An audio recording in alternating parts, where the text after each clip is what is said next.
After the success of the Doctor Who spin-off Auton, a sequel is in the making.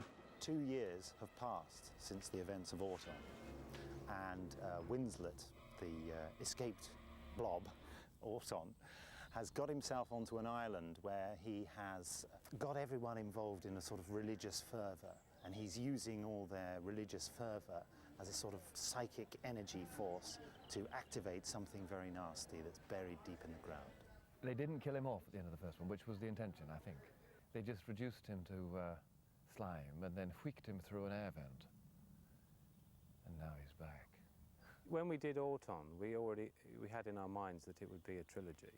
And so when we finished Auton, the first one, we started thinking about what could happen for Auton2.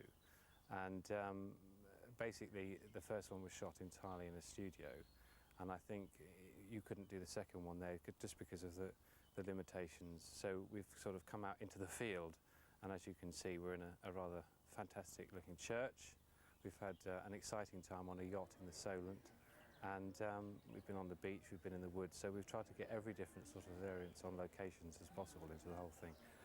I think the most interesting thing, though, is what we're doing with Lockwood and how the Nestim consciousness is trying to take over the whole situation. Lockwood is a strange character. He comes from the planet Earth, I think, but he has an as yet really undefined piece of hardware in his brain. And he's human, and yet he's very remote. A big aspect of this story is the power of the mind and the way people can be manipulated.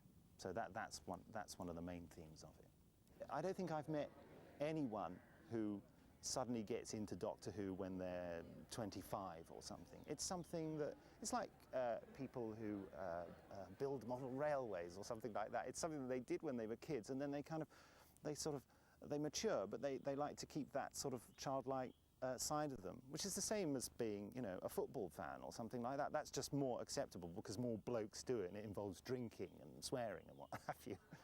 Auton2 Sentinel is available to buy at the end of July.